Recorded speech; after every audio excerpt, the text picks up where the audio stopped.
Good afternoon, and welcome to the 2014 Operation Shoestring Conversation About Community. I'm Deidre Bell, Treasurer of the Operation Shoestring Board of Directors. We are so honored that you have taken time from your busy schedule to be with us today. This event has become one of the most anticipated fall events on Jackson's community schedule. It is an opportunity for the important issues to be discussed. Issues that affect all of us in this room, in this city, in the state, in the country. Big issues that help us or hinder us, as well as we all work to rise together. Operation Shoestring has been serving the neighborhoods bordering southern end of Bailey Avenue in Jackson for nearly half a century, since its founding in 1968. That is a great legacy. It's a legacy born of vision, passion, and hard work. It is a legacy born of great widespread community support, and I want to thank you for that community support. To our corporate sponsors that make events like this possible, thank you for lifting up the importance of our work and with your dollars and your time. To our event host, thank you for lending your name and your resources to our organization.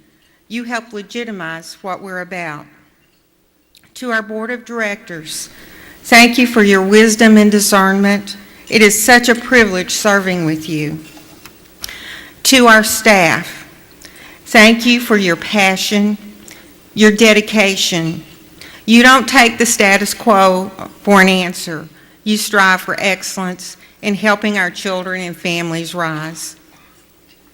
I want to extend a special welcome to any public official we have in the audience today. Thank you for your service to our community. And to the children and families we serve, you are our reason for being. Your wisdom, support, faithfulness, courage, strength, and joy are what fuel our work every single day. And now it's my pleasure to introduce Nettie Winters, who will provide our invocation for this morning. Thank you.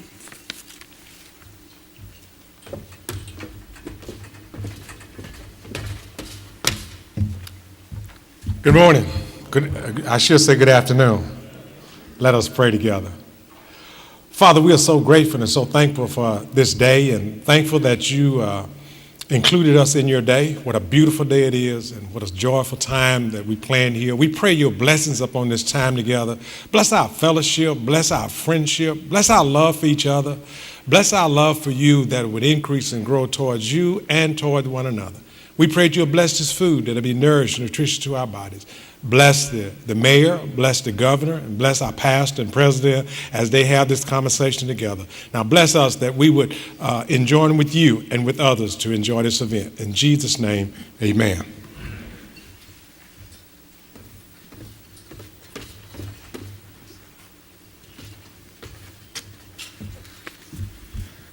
All right, first things first, y'all keep eating.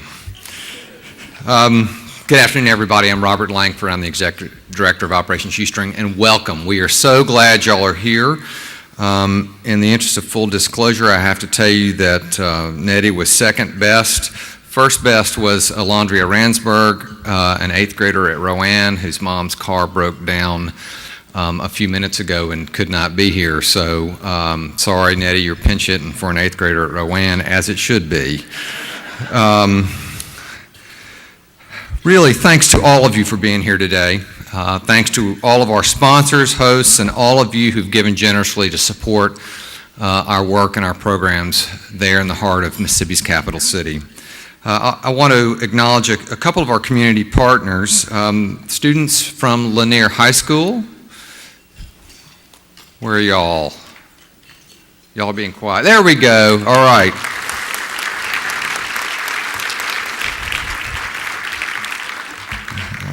Parents and neighborhood residents who always keep us on the straight and narrow and pull us out of the ditch where we go frequently. Special thanks to them. And last, all of you gathered here today for your willingness to show up on a frigid but thankfully dry day in hopes, I hope, of being part of making our community, your community, a place that's good for all of God's children. A little housekeeping. If you've got a brief question for our panelists, there are question cards that I think that were in your seats before you sat down. At about 1 o'clock, a couple of our staff members will go around and pick those up. If you'll just lift those cards high, and we will take those questions. We'll only have time for 2 or 3 towards the end, so if you don't get chosen, it's not because God doesn't love you or not special, we just didn't have time. Also, one of our panelists has got to slip out just before the very end to catch a plane, and for those of you who know the joys of running the TSA security gauntlet at Jackson Evers International Airport, I'm sure you'll understand and appreciate that. Operation Shoestring provides year-round academic and social support to children and youth from pre-kindergarten all the way through high school and into college, while working with and providing resources to their families in Central Jackson. Our aim is to empower the children and families we serve to create their own success and that of their community. Why? Because we all rise and we all rise together. Toward that goal of empowerment, since we were here last year, we've continued to compile data showing that the kids in our programs, and those programs are done in partnership with a whole bunch of important entities, Jackson Public Schools, United Way, all of you sponsors here, lots of faith-based organizations, and the parents that we serve. We've continued to compile data showing that the kids in our programs tend to do better on state and district tests and are more likely to graduate on time than their peers at the same schools who aren't in our programs. That's important, folks. It is, in fact, what we expect to see with increased investment and support. We're seeing it, and it's absolutely awesome, truly. But that stuff doesn't happen on its own. It doesn't happen because it's a good idea or it's the right thing. It takes making this work and our programs a priority and finding the resources and people to operationalize them, which brings me to why we're having today's conversation about community. Even with the great impact Operation Shoestring's programs are seeing, we've suffered some tough, devastating, unexpected cuts in funding from some longtime funders to the tune of almost $150,000. And on an annual budget of just over $1 million, you do the math, it's had a serious impact. Consequently, our programs for kids in elementary and middle school are now only 4 days a week instead of 5 because we can't afford it. We need your continued or renewed support to fund our impactful work and to make our community be what it must be. The second reason, there's the fundraising pitch. I see the quiet obviously made everybody listen to it. The second reason we have this conversation about community is to create a space for meaningful civil discourse about our community and its future. A place to acknowledge our challenges and to celebrate our strengths and opportunities. There are very few places like this in Jackson or in Mississippi where from all stripes of society we're in the same room talking about important stuff. I thank you all for being part of that. So why did we settle on this topic of ethical leadership this year? Well, honestly, it settled on us. As we look at the community and families we serve in the heart of Mississippi's capital city, it's clear that our community and the lives of its residents are directly and profoundly shaped by the decisions made by leaders at every level. Those who run our schools, our churches, our businesses, nonprofits, city, county, state, and federal government, and so on and so forth. Mississippi has, quite frankly, with some notable exceptions, a tradition of leadership by the few for the few. The decades-old challenges of the evil siblings of poverty, racism, and ignorance help create an environment ripe for poor leadership, demagoguery, and even corruption. How do we balance principles, pragmatism, and politics when we're in positions of leadership, whether that's leadership of a business, school, congregation, community, or even a state agency? The recent corrections scandal allegations and Mississippi's ranking at the top of a recently published U.S. corruption index by state make it pretty clear that this notion of ethical leadership is worthy of discussion in a setting like this at the very least.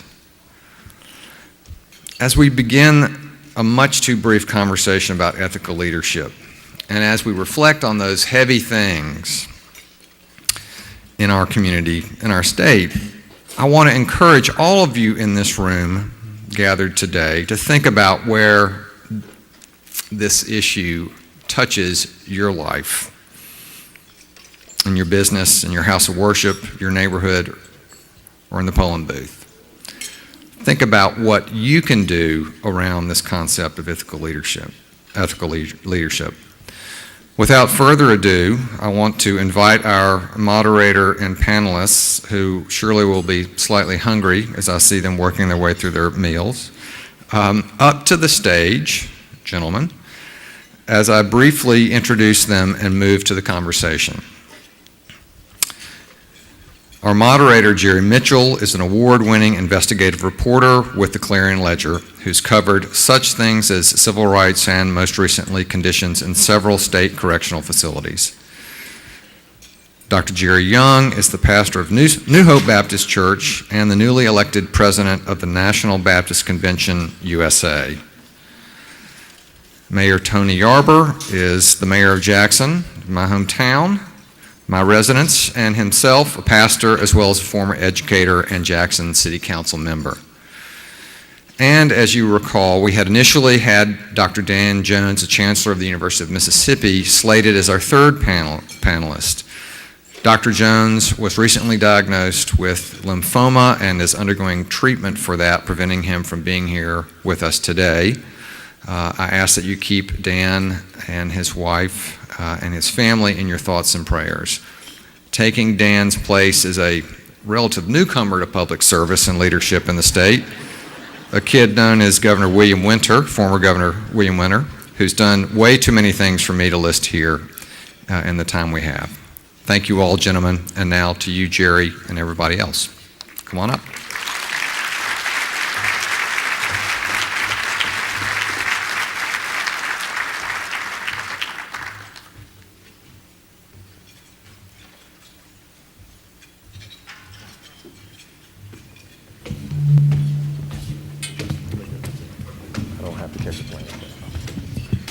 Any special order here? Whatever y'all prefer.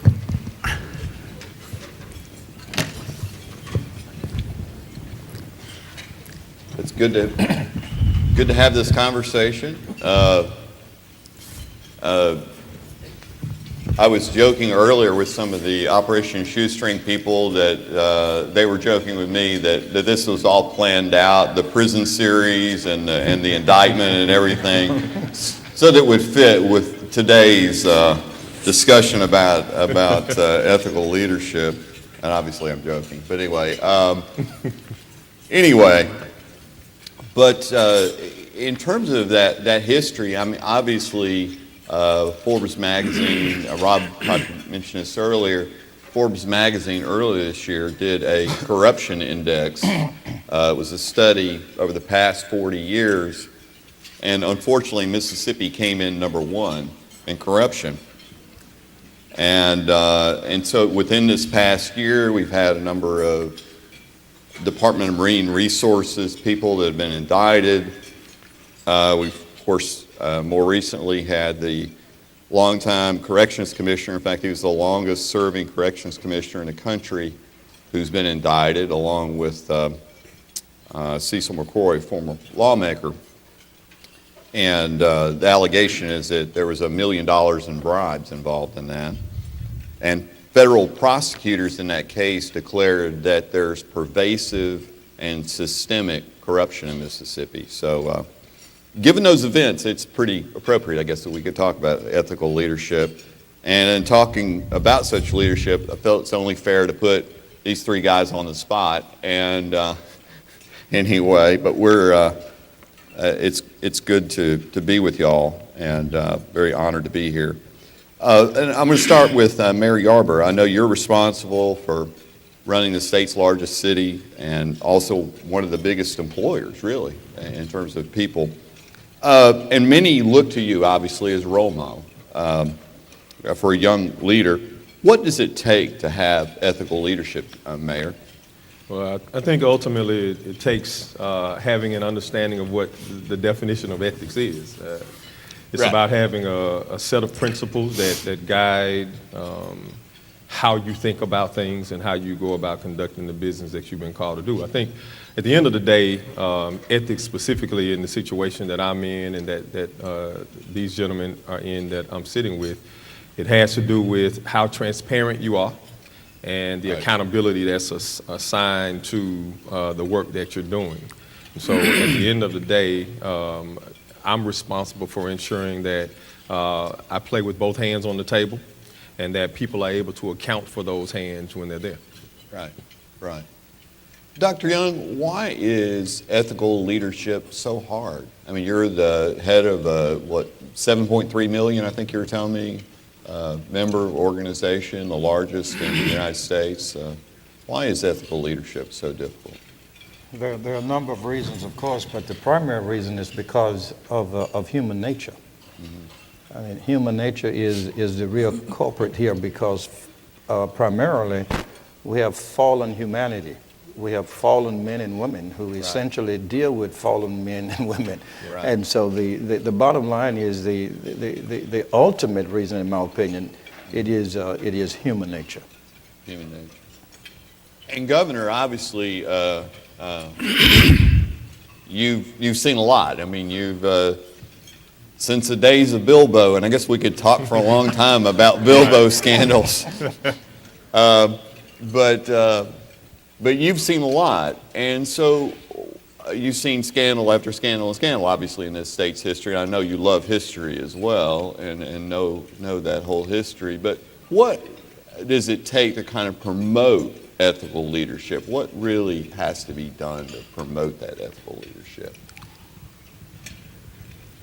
Jerry, it's a sad commentary on our political system that we almost have come to accept corruption as a part of the political process. Yeah.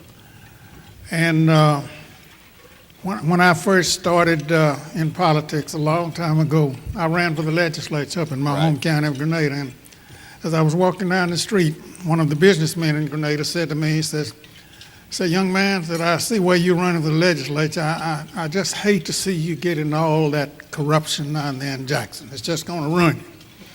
Well, I think that attitude on the part of so many people really contributes to an expectation that we're going to have corrupt public officials. My father served for 24 years in the state legislature. He was my role model. He felt that, and he did not discourage me from getting into politics. He regarded politics as a noble profession. Right. He regarded it as an opportunity where we take charge of our own destiny. We make decisions that are based on the good of the community.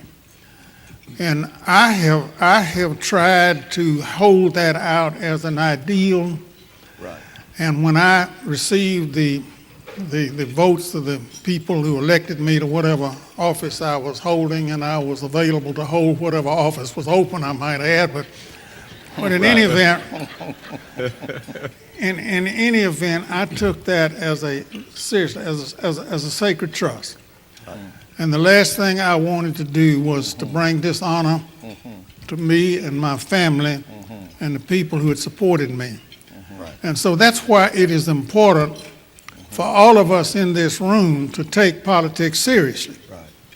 Some people adopt a fairly, I think, a self-righteous position that, well, that's dirty business. I'm not going to have anything to do with it. Right. And that ensures that it becomes dirty business. And people have to participate.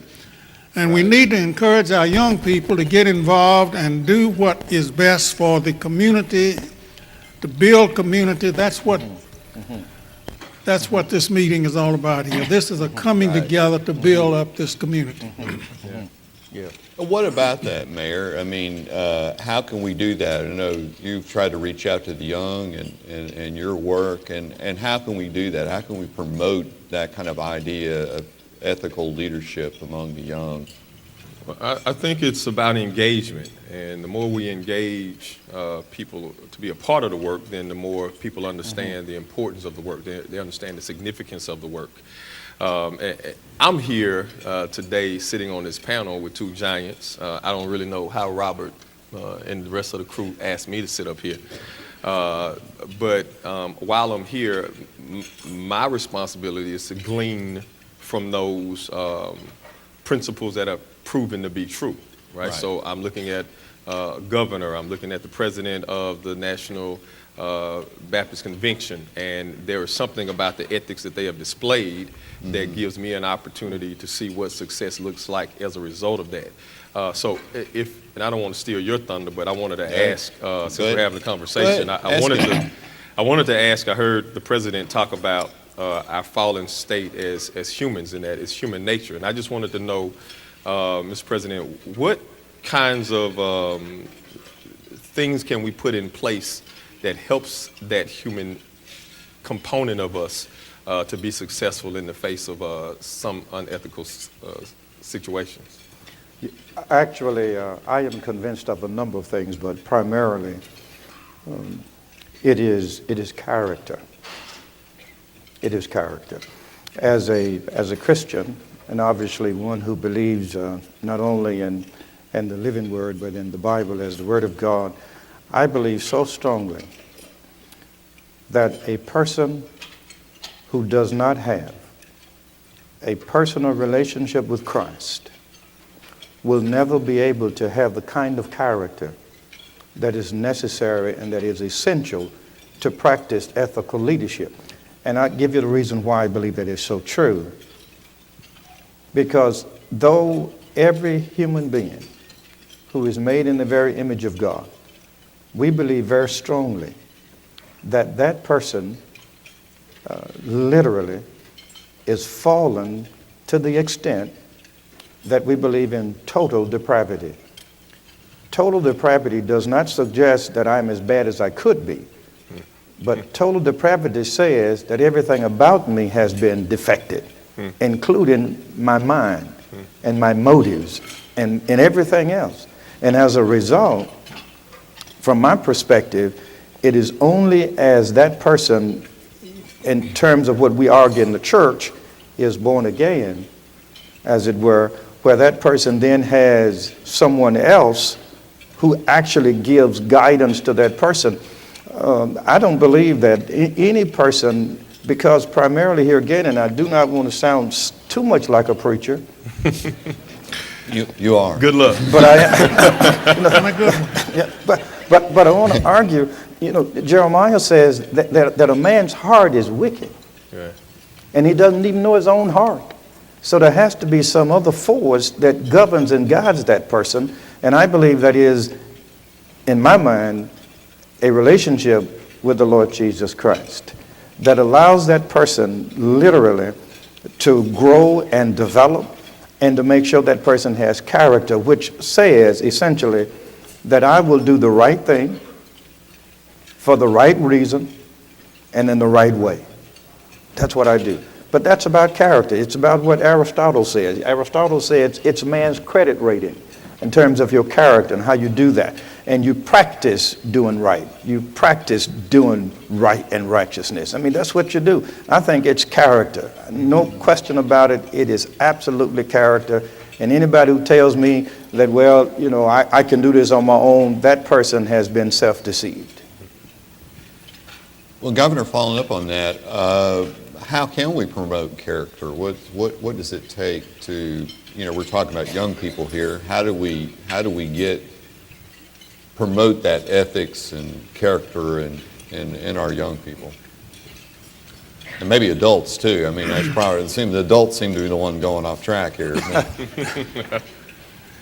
Well, as Dr. Young has said, I think it goes to the living out of our spiritual ideals. I think we tend to give lip service so frequently to our Christian beliefs, but we do not see that reflected in the examples that we set in our daily lives. So this is what I think turns a lot of people off. Jared, a lot of people see politicians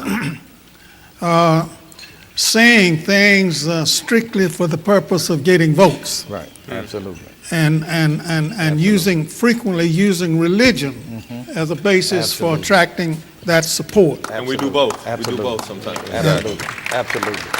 And so there has to be a genuine commitment to one's spiritual beliefs, Absolutely. based on and let that be based on action rather than words. Right. Jerry, may I? Go ahead. The governor is 100% correct. Here is a fundamental and yet significant issue in our community and in the country. Right. We have persons who want to declare the gospel, but who don't want to demonstrate it. There are people who literally have an audio but no video. We have got to hold people accountable to Right. make sure that we're not simply taken in by your audio if there is no video to validate your audio. Yeah, that's good. Good point. Well said. See why I shouldn't be up here? Me I'm and you both. I'm taking notes. Yeah, me and you both. To kind of shift it a little bit in the direction, we're talking about ethical leadership. I kind of want to expand it. You're talking about, year after year, we continue to see public schools that are underfunded, unfortunately, here in Mississippi, and underperforming, parents that aren't engaged, et cetera, different problems, leaders maybe that aren't interested, unfortunately. Mayor, what can we really do to improve education in Jackson, and thinking about that from a broader ethical perspective? What can we do to Well, improve education? I know you're involved in that, been involved in that process, and some of the things you're working on. Let me just say this. I think that any legislator, any politician, any lawmaker, any leader who is not committed to education is as unethical as you can find.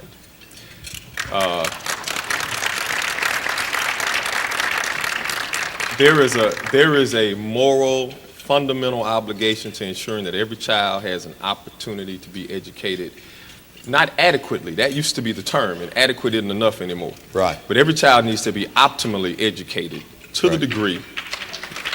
Right.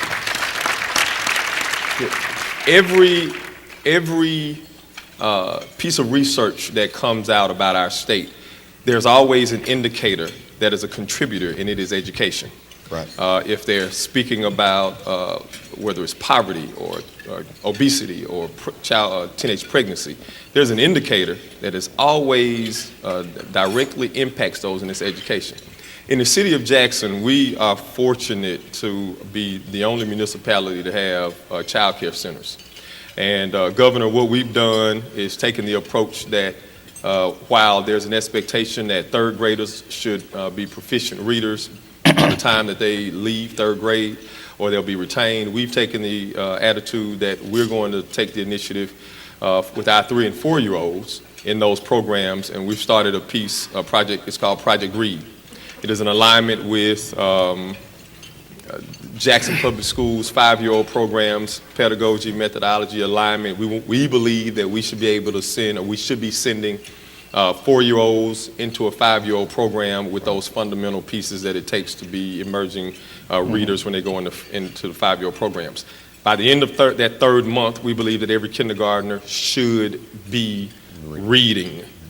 And if there is real ethics in leadership, real ethics in a commitment to education, it must start by ensuring that we are serious by putting our money where our mouths are, and that our video matches the audio as it relates to how we treat early childhood education. Now, you're doing something with Nashville. Is that what the program you're talking about there that has Well, to do with Nashville? that's that piece. The other piece is Alignment Jackson that you've probably been hearing a lot about. Right. Alignment Jackson has been, last week, I mean, they were amazing. Right here in this very convention center, every ninth grader in Jackson Public Schools came through to see folks make presentations, different exhibitors. Entergy was here, folks all the way from Energy down to attorneys and doctors. I use Energy as an example because Dr. Young, Energy brought in 2 of their hydraulic trucks. They brought 2 simulated lines. They allowed children the benefit of being able to manipulate those lines to see what that actual linesman work looks like. There were young people who left here with clear vision on what they wanted to do by the end of their 12th grade year and going into college. So what that does is it motivates a young person not only to start high school, but to finish, with the end game being increased graduation rates. Yeah, right. And Dr. Young, obviously we live in the most religious state in the nation. Yes. And obviously many look to their pastors or religious leaders for guidance. Sure. And you talked about this earlier, how do we get past platitudes to solve real problems? I mean, how do we do that? You talked a little bit about that earlier. Yeah, let me say a couple of things if I may. Go ahead, please One, do. Please do in response to that. Because I do agree with the education piece, I think it is so critical and important for young people to be educated. I think America has pretty much, lost its way, primarily because if I had to argue, I would argue that C.S. Lewis probably has this right. C.S. Lewis says that secular education, as good as it is, without religion or without some kind of religious values, has the tendency to create clever devils. Okay. I believe we got to have education, and we must, but I believe that someplace, somehow, there has got to be, in my opinion, Christian education, so that people literally understand. Let me give you this quickly. Go ahead. A true You're story. the preacher. A true story happened years ago. There were a group of nuns, and I saw a sister earlier, who took a young boy who was lame in both feet. The young boy never had an opportunity to go outside and play like other boys. He was behind in school. They took an interest in him, brought him in, nursed him, and literally helped him. Right. And the young man finished school, played basketball, and later that same young man was found guilty of robbery and murder in the community. And this young man that they took and did all they could for him, and someone asked the question, what happened to him? And here's what one of the nuns said: I guess we taught him how to walk, but not where to walk. Yeah. Somehow we've got to, everybody now want to be politically correct. So no one want to talk about Christianity and values. No one want to talk about how important it is for religion, because everybody want to say now, don't say that.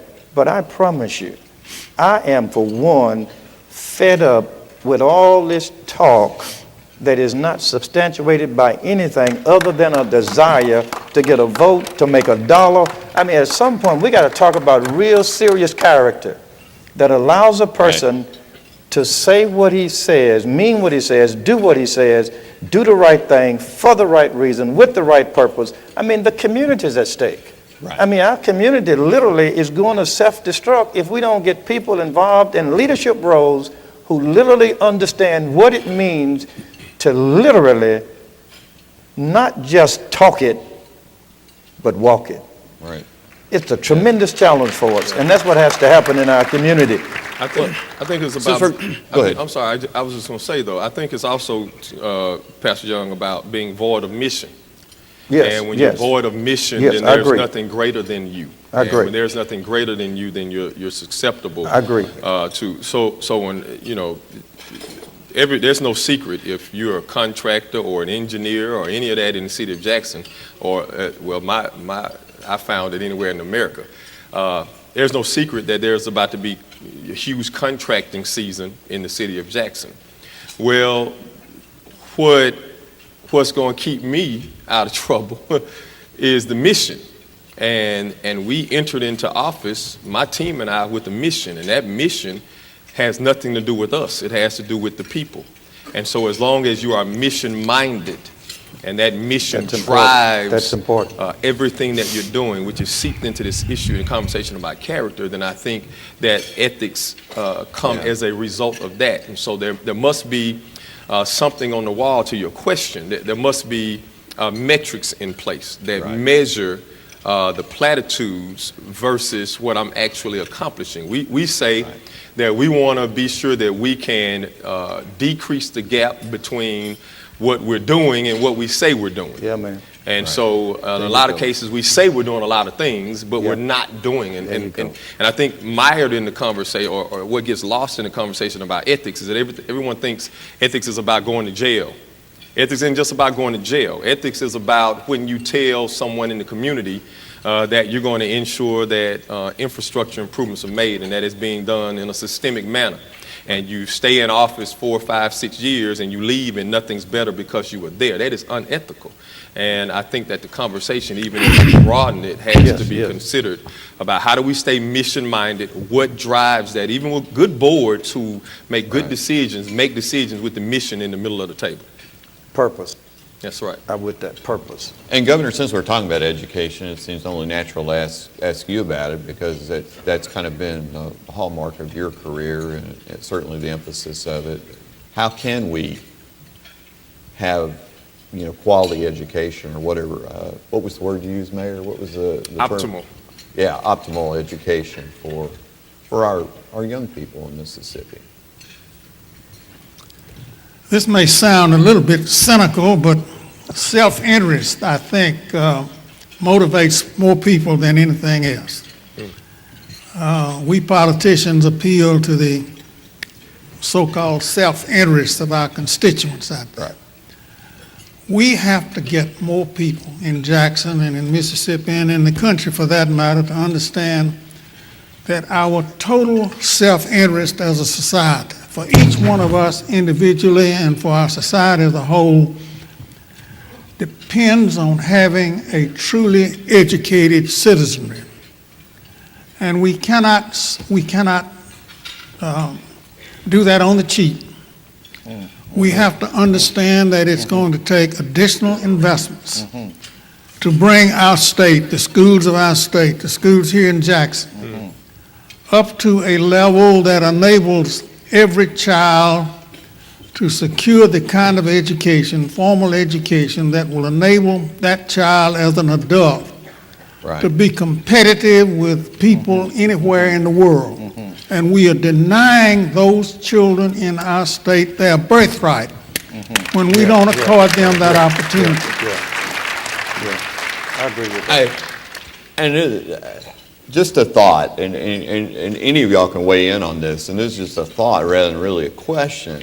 But it strikes me kind of interestingly in Mississippi that anything that is perceived doesn't mean reality.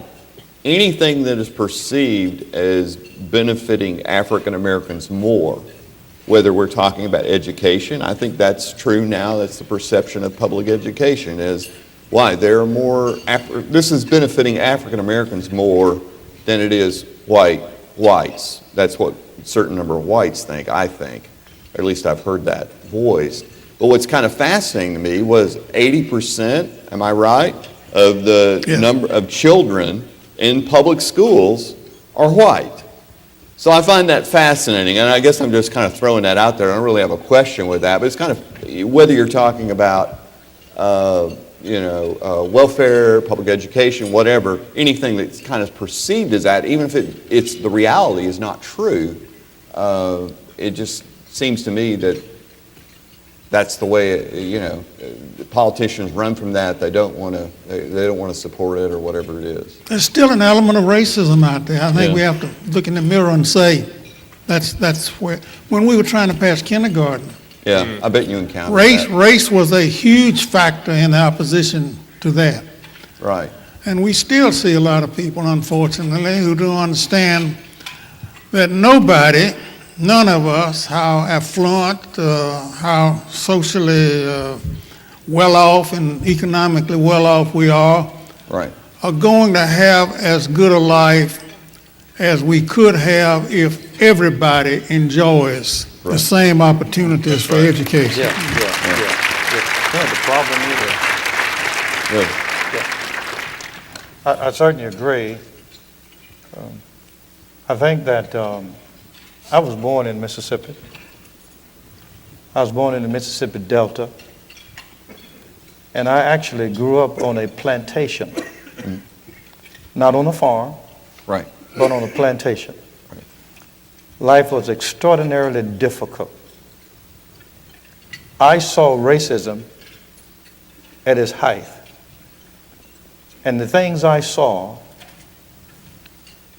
many of them now, I won't even mention what we saw.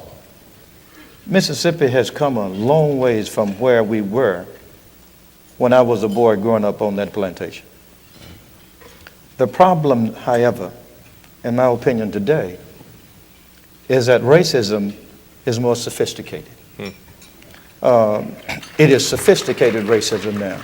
It is a racism now that allows me to have a public persona, but then implement policies that are contradictory to what I said publicly. Right. I am convinced that if we do not find ethical leaders who are willing to transcend their party, to transcend whether or not I'm a Democrat or a Republican, but to talk about what is good for the community. Right. Because the truth of the matter is this, and the mayor's right, the governor's right. Listen, if these young people do not get an education, we simply cannot sustain building prisons and more prisons and more prisons to try to handle young folk who we could have given an education earlier and given them another way out. Right. It has to happen. Now, Governor, you all help me with this because you all got to remember I'm a preacher. So you all got to understand that I don't understand as much as these men do about these issues. But let me tell you what, and I'm really not that intelligent on this issue, but when they privatized the prisons, let me tell you the first thing I thought.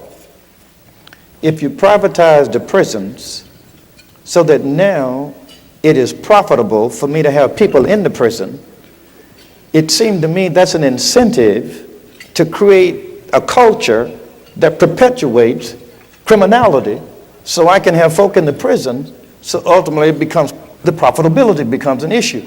Right. It seemed to me that kind of stuff is insane. It seemed to me, on a very serious note, that if I have a worldview that says to me, I understand that every person, black, white, blue, or green, every person is an image bearer of God, and as such ought to be respected, then those of us who are strong ought to help bear the infirmities of the weak. I mean, for me, that's basic, it seemed to me. But the governor is right, and I love Mississippi, and been here all my life, but I promise you, racism is alive and well, and it irritates me, particularly when it comes from people who are supposed to be Christians, because you cannot love Jesus and then hate me because I don't look like you. I mean that is a direct contradiction. And I tell you lastly, I went to the prison years ago to preach at Parchman. Right. A young lady invited me up to preach. She was a chaplain at Parchman. Right. And I went there to preach, and I was preaching that night, and I preached from Ephesians 2, where the walls had been torn down. At the end of the service, after I gave my story, the chaplain came up to me, and she happened to have been what? European American. And she came up to me, and she grabbed onto me, and she's weeping profusely so, and she couldn't hardly get the words out. And then here's what she said to me. She says, "Brother Jerry, do you know, I had no idea that you came from Delton Pineland Plantation." I said, "Yes, I did." Here's what she said to me. She said, "I used to run that office." She said, "I ran the office. I was there. Those were my people who owned all of the plantations." And she stood there and she says, "My God, you worked there." And I said, "Jesus has torn down the wall so that ultimately the plantation owner and the fellow who was owned can meet now because of the cross and can love each other and love each other honestly because of what Jesus has done." We have literally truncated the gospel so in this country until we allow folk to say anything about the gospel and do absolutely nothing. You all excuse me, but the gospel makes a difference. May I say amen? Amen? Amen, brother. I'm gonna oversee this offering when we're done. Hey, my brother. Let me say something though, and it's to your point about racism, to both the governor's point as well as the president. But let's go back to that 80% you talked about. All right, so there's 80% in the state of Mississippi, and of that are white students. Now, when you talk about, so let's disaggregate that data a little bit. When you talk about what is clear but is not dealt with because of racism and classism and other things and profitability, that's what's called an achievement gap.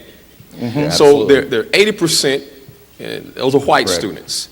Right. When you look at the overall number, that number in terms of the achievement gap, it flips. It does. And so you look at you look at readiness, you look at who's finishing school, you look at the amount of money that's being made when it comes to that. So here's the thing. And let's just talk about our state, and let's talk about some historical perspective. Real, honest to goodness public education has only been afforded to everybody in this state over probably, let's say 1973, and here's why I say 73. In 1954, there was Brown versus Board of Education. Right. There was no deliberate movement. So 1960s, we see a movement in terms of consciousness, but there was still no real integration. And so Forest Hill High School started that process in 72, 73, uncles of mine who integrated it. So you're talking about the beginning, that's one generation of people who are now finally having an opportunity to have full access to education as we know education in the new education in the 20th century, or as it should have been. One generation, I'm the second generation.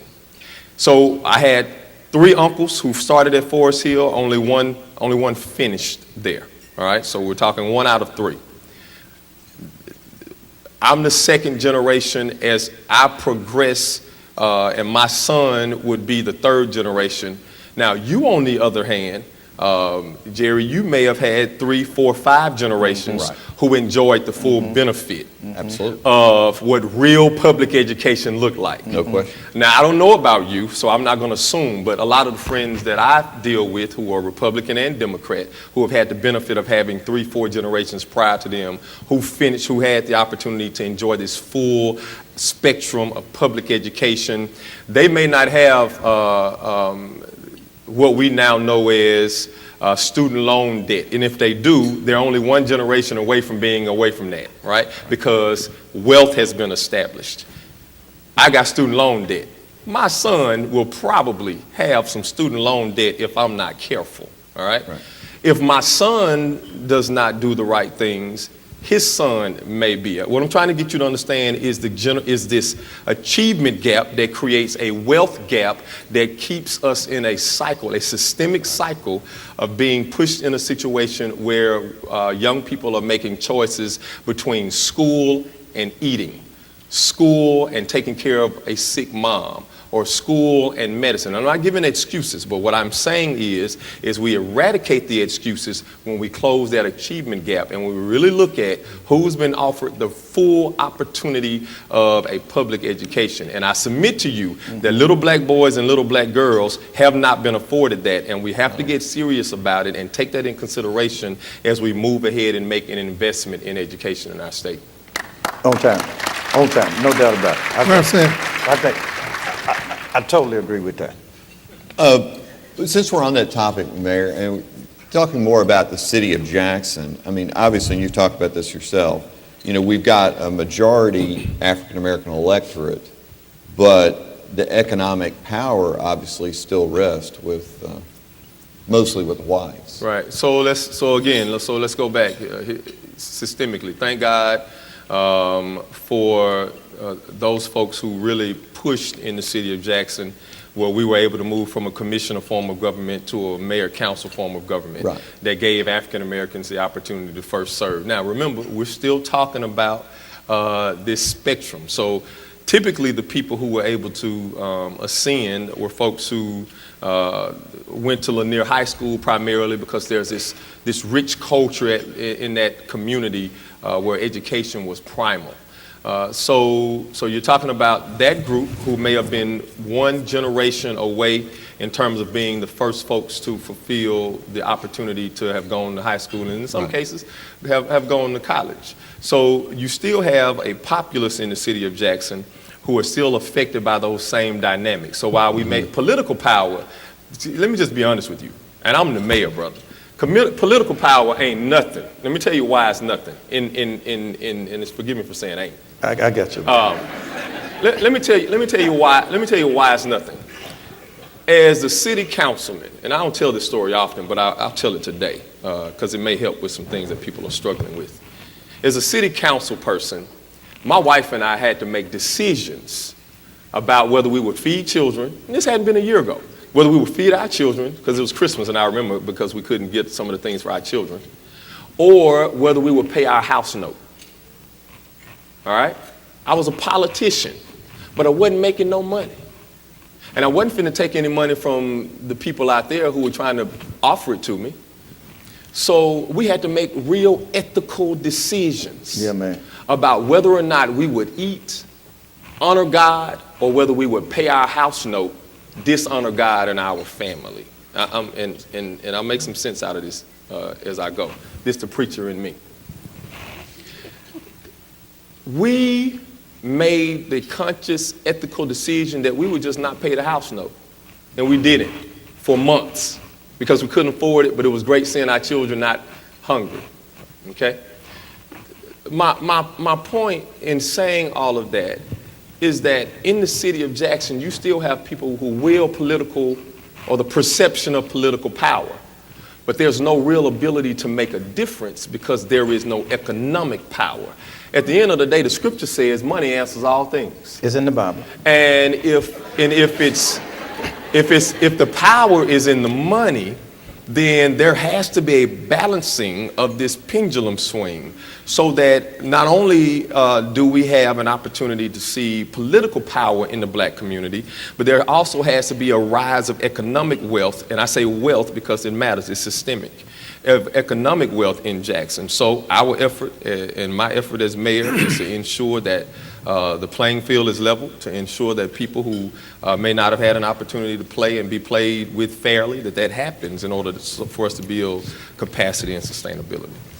Mr. Moderator, Go ahead. the mayor Go has ahead. put his finger, I think, on the number one factor in the corrupting process in American politics. And that is the obscene amounts of money required to be in politics these days. Yeah.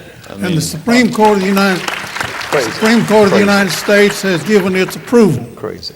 to pouring billions of dollars into Insane. political campaigns from sources that remain totally anonymous and unknown. And why did our courts do that? I'm It's still insanity. mystified by It's that insanity. decision. Anyway. I want to tell you, it is, in my opinion, it is insane to believe that a person ought to spend $50 million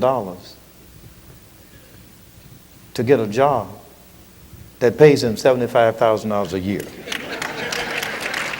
Excellent point. Yeah, it's insanity. At some point, we've got to bring some sanity, I think, to the table and understand, believe it or not, but greed can literally create more issues than anything I know. I believe very strongly. And I go back to this thing about when you talk about what's ethical in terms of character. Do you know that greed won't allow me to help the mayor ascend to my level? Just won't allow that to happen. Because I need to keep him down there in order for me to stay up here. And so there is created an atmosphere in America that is conducive. Let me give you a good example. In Jackson. Okay, in Jackson. Let me tell you. In Jackson. This is... All right. The point I'm going to make is this, is that there are some people who literally make their living of making sure that certain people remain where they are. True statement. True. And if people rise to that level, then somehow it erodes my ability to make $200 million. I'll only make $100 million. And I can't deal with that.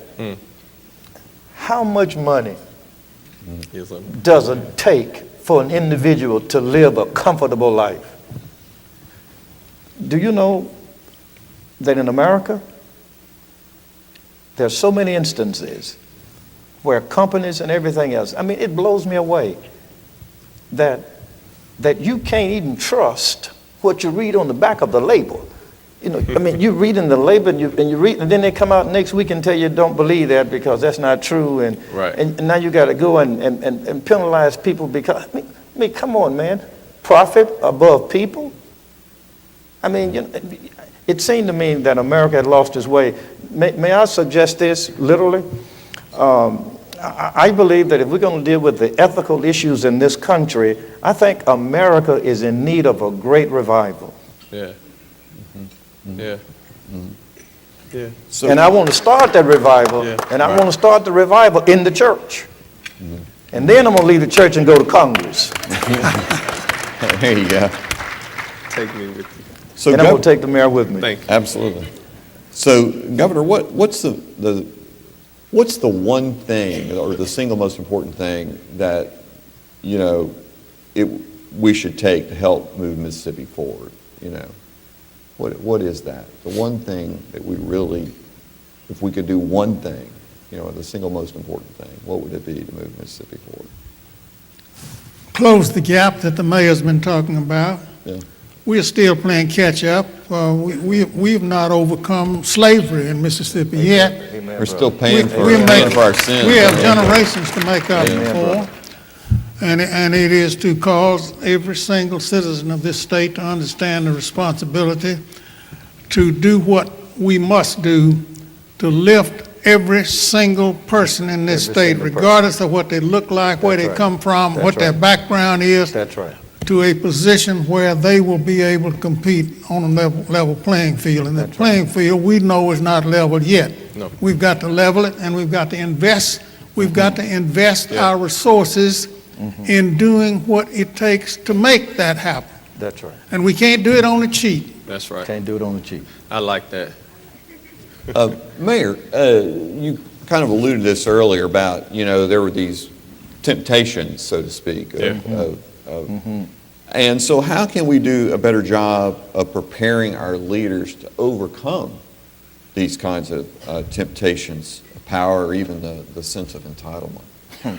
Well, let me just tell you what I wish I'd had coming into office, even as a council person.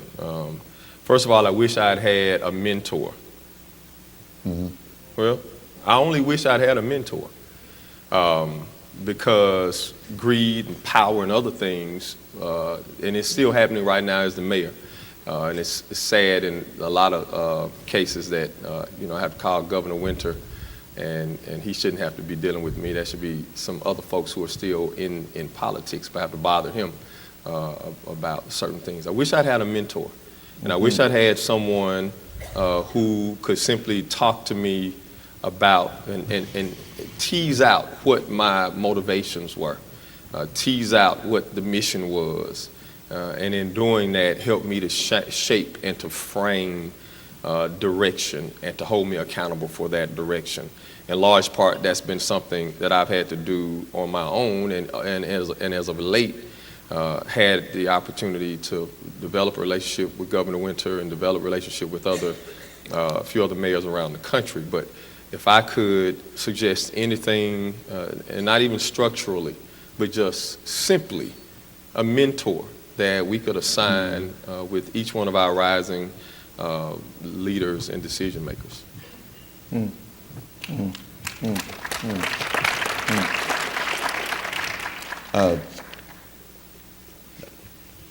Dr. Young, I was going to ask you about someone in the audience that pointed out that there may be some people here that maybe are not members of, belong to the Christian faith. True.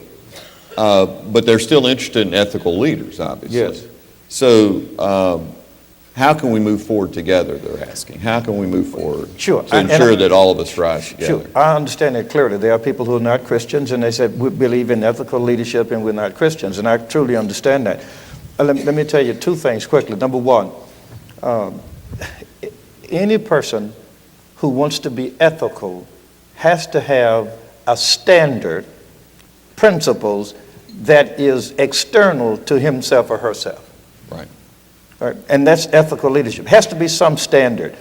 Some standard, and apart from the person for this reason, because oftentimes I can be a moral person in terms of what I believe to be morally right as an individual, but it may not be in the best interest of the community.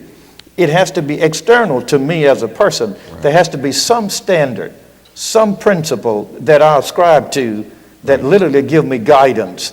And there is a principle, universal principle, whether you're a Christian or not. Here's a universal principle that you ought to do two things. One, do that which ultimately does the greatest amount of good for the greatest number of people. Yeah. That is to take it away from yourself, and don't be selfish and self-conceited in that situation. That's one of the things you do. And whether you are an atheist, whatever you are, you take the position that I'm a part of the community. Right. And as a part of the community, I'm concerned about the community. You simply cannot be selfish and self-concerned. You can't do that and be a part of the community and expect the community to prosper in that situation. So you got to have some external guidance to make that happen in terms of being ethical. And then secondly, you have to make sure that you as a person adheres to those principles, and make sure that you adhere to those principles that are part of what the community does. Because the truth of the matter is, I am a preacher pastor, and I am indeed, and there have been a number of instances where there have been people who've come to my office who have literally offered me money if I were to endorse him. Right. Said, will you endorse me? And then someone came to me some years ago, and I didn't understand why they came some years ago. I didn't have that much influence. They came to me and literally, and $25,000, and back then, years ago, I needed $25,000. That's not to suggest I don't need $25,000 today. Right. But the truth is, the person did, and I said, well, but I'm not going to be involved in that. And here's what the person said to me: well, we can say that you work for my campaign. That I work for you. I said, but I don't work for your campaign. He said, but that's what we can put on paper. Well, now listen, The fact that I needed $25,000, that was one thing for sure, because I could have used the money, and certainly my wife and my daughter could have. But the truth of the matter was this: personally, my own morals wouldn't allow me to do that. Right. A person has to have not only ethics, but has to have personal morals that allows him or her to be governed by something other than greed, and that's what's good for myself. Now, if anybody want to give me $25,000 today before I leave, See me. but I certainly agree. But you got to have, there has to be some principle. That's just my simple, ethical, morally, some principle. You simply cannot do it without some external principles that you ascribe to. Right. And someone from the audience also, Governor, has noted we don't have any female leadership up here, which is duly noted. And I think maybe next year this panel should be all women. How about y'all? Y'all think next year will be all women? But how can women leaders help improve ethical leadership in and throughout Mississippi? What do you think, Governor? Should I pass that to someone in the audience? With my wife, Elise, You have a most wonderful wife, I have to say. You gotta give her a hand. Amen. Wonderful wife. she'll make You me married take, well. She'll make me take the garbage out every morning if I don't straighten up and do right. I'll say that.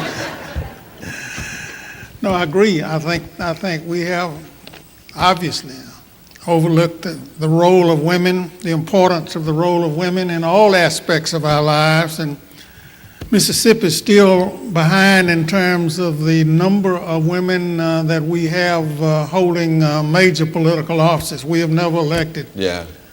a woman Statewide. to any, I think maybe the last state in the country now who has never elected a woman The governor statewide or office. senator or a member of the Congress, and we need to do something about it.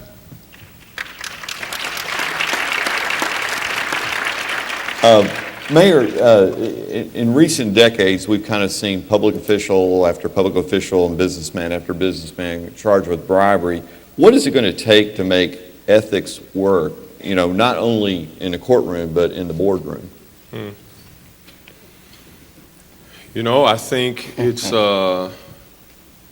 that's a hard question to answer for people, but it's an easier question for me to answer for myself. I think for myself, again, I go back to being mission-minded.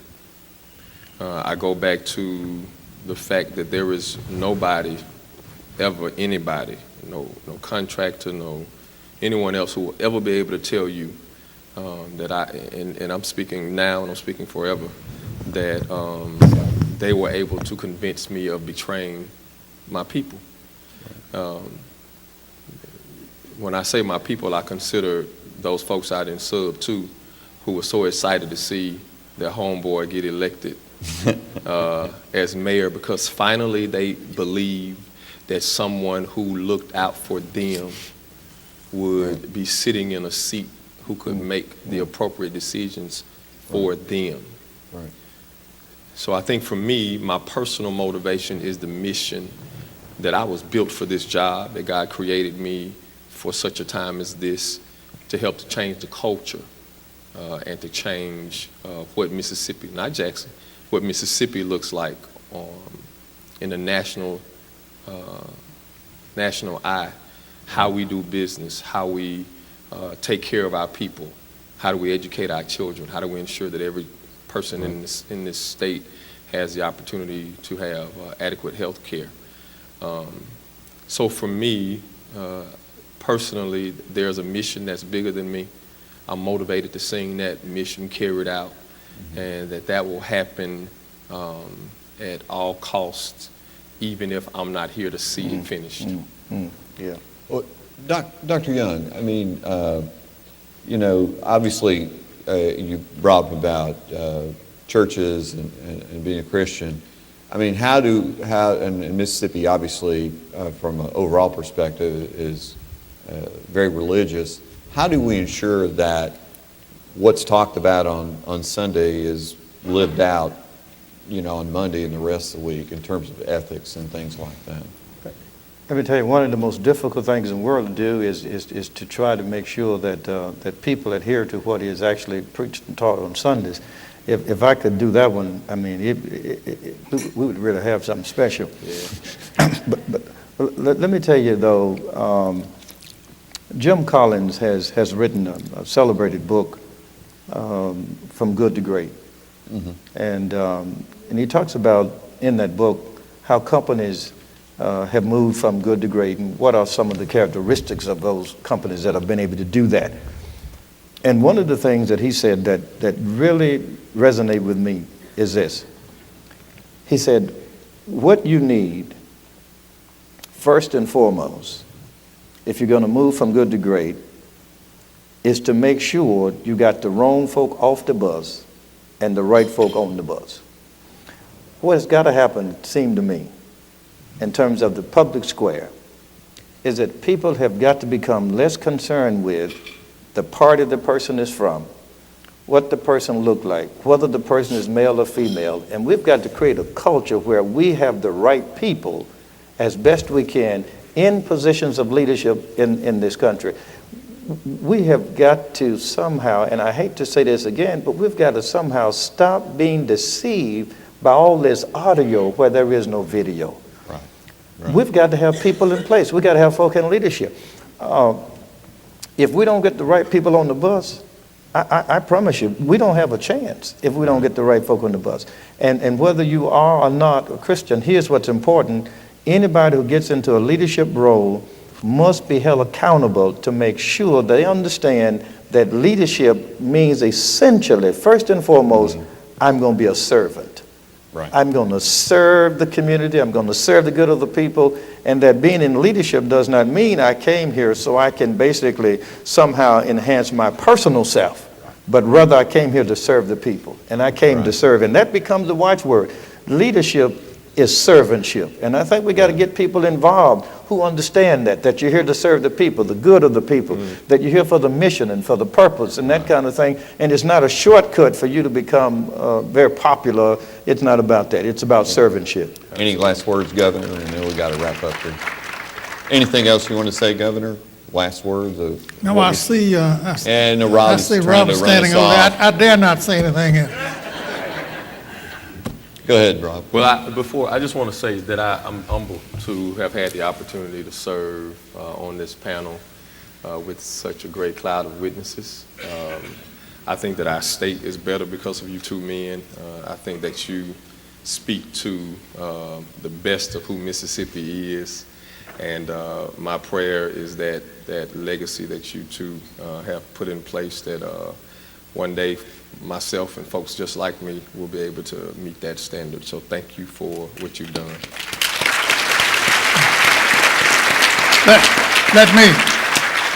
Let me thank Robert and his colleagues at Shoestring for arranging this program today and for letting me have a role in it and to be associated with these two outstanding leaders here and sit and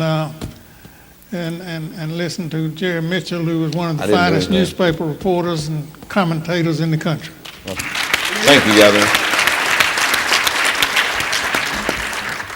Thank you all. Just when it's starting to get good, right, and even if you're not a drinker, you want to pull out a bottle of scotch just a minute and get rolling here, roll our sleeves up into something serious. I want to thank all of you, Jerry, Governor Winter, Dr. Young, and Mayor Yarber. Mayor, you're here because you're the mayor of the biggest city in the capital city, and you're my mayor. That's why you're here, and you're all here for a purpose. And it's really funny, this conversation about ethics and ethical leadership, and we moved very quickly from sort of a big concept right into policies that affect people, and jumped right into religion and started pushing things there. It's hard to figure out where this intersects with our lives every day. And so what the toolkit is, what the takeaways are, I'm not really all that sure about. And I think that we need to reflect on that. Yes, Jerry, you are charged with trying to figure out how to put that in print. But it's huge. I mean, the opportunities to reflect on these are really critical. I'm going to lift up a couple of nuggets very quickly, and then we'll get out of here. We need to have an understanding of what ethics is. We need to be transparent, accountable. I love playing with both hands on the table. Human nature is at the root of this issue of ethics. There is absolutely an expectation of corruption in the state, and so we've got low expectations, and we need to turn that around and have high expectations. And young people need to be the drivers. They've got to be involved. They need to be engaged in the political process. Got to do the gospel, not just declare it. Our audio and our video about our lives and our ethics and our behaviors have to be in sync. I love this one. Secular religion can, at best, create clever devils, if I've got that right. That's powerful. You've got to be mission-minded. You've got to prove impact and accountability. Purpose is essential. And self-interest motivates people more than anything else, and so the challenge is to how to harness that for the good of the community. That was a big one that I'd like to explore more. Racism is more sophisticated now than it was years ago. We're all made in God's image, so why don't we treat each other that way? And to paraphrase a little bit around wealth, that wealth is power and opportunity. And our political process is too much at the behest of wealth and money now. We've got to close the income and the education gap between blacks and whites in the state. That's our way forward. Having a mentor and example is absolutely essential. We need to be guided by a universal principle that to do that which gives the greatest good for the greatest number of people, and to make sure that we are actually living that out in our own lives if we're proclaiming it. And something about women maybe solving all of our problems. I love that. So clearly that is the panacea. Thank you all, gentlemen. Thank you all here for being part of our work. Please follow us at operationshoestring.org. Come down and kick the tires on Bailey Avenue. We will see you next year. Hey, Governor, what a pleasure.